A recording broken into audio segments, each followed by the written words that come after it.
बिस्मिल्लाहिर्रहमानिर्रहीम अस्सलाम वालेकुम। देखो बारिशां दे दिन जिहड़े है ना इहदे च झलसाऊ भी होंदा ते मरझाऊ भी होंदा ते अल्हम्दुलिल्लाह मैं जिहड़ा इक क्लिप बना रहा ना ये तुहाडी इन्फॉर्मेशन वास्ते बना रहा वां कि हिम्मत मर्दां मददे खुदा मतलब मेहनत नहीं छड्डी हिम्मत कीती रखी है ते अल्लाह ताला इंसान नूं सिला उहदी मेहनत दा जरूर दिंदा वा ते इत्थे मैं जिहड़ी चीज़ बयान करांगा ना तुहाडे नाल वो ये है कि अगर वैरायटी दा करैक्टर अच्छा होवे ना ते उहदे ते बीमारियां दा अटैक आ भी जावे ते उहदे विच एह् रजिस्टेंस हुंदी आ कि ओह् वाइट फ्लाई सब्ज़ तेला गुलाबी लश्करी अमेरिकन इसका मुकाबला कर सकन।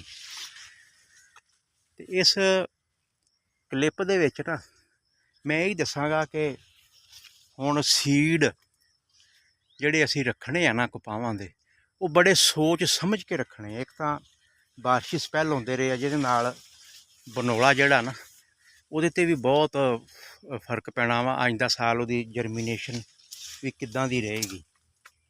ते दूसरा इदां दी वैरायटी असीं इंतखाब सिलैक्शन करनी आ कि जिहड़ी ना जिहदे ते झलसाओ भी घट्ट आवे मरझाओ भी घट्ट होवे और वाइट फ्लाई जिहड़ी है ना उसनूं भी उहदे ते जिहड़ा ना थोड़ी जी उहदे च रजिस्टेंस होवे कि वो इसका मुकाबला कर सके।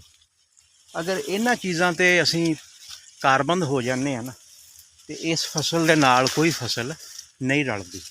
अच्छी फसल आ जिस तरह हुण बुहरान पैदा होया ना रुई दा ते आलमी मंडी दे विच भी इसदियां कीमतां जिहड़ियां उपर ते फिर सानूं चाहिदा वा कि असीं अच्छी जिहड़ी वैरायटी है ना उसका ही इंतखाब करिए ते फिर ही असीं खुशहाल हो सकते हैं।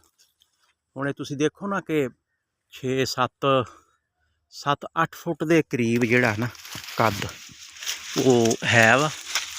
है हुण तुसीं देखो ना मैं कैमरा नज़दीक करके तुहानूं दिखा रहा कि इहदे चों चुनाइयां भी हो गईयां वा ते उसदे बावजूद भी इसने ना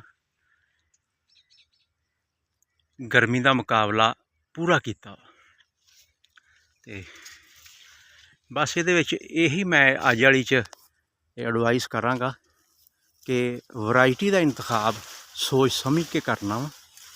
किले किले का हर खेत का हर इलाके का विजिट करो और विजिट तो बाद ना फिर ही सिलैक्शन करो कि आया असीं आइंदा साल किहड़ी वैरायटी लाउणी है और किस डेट ते असीं लाउणी है।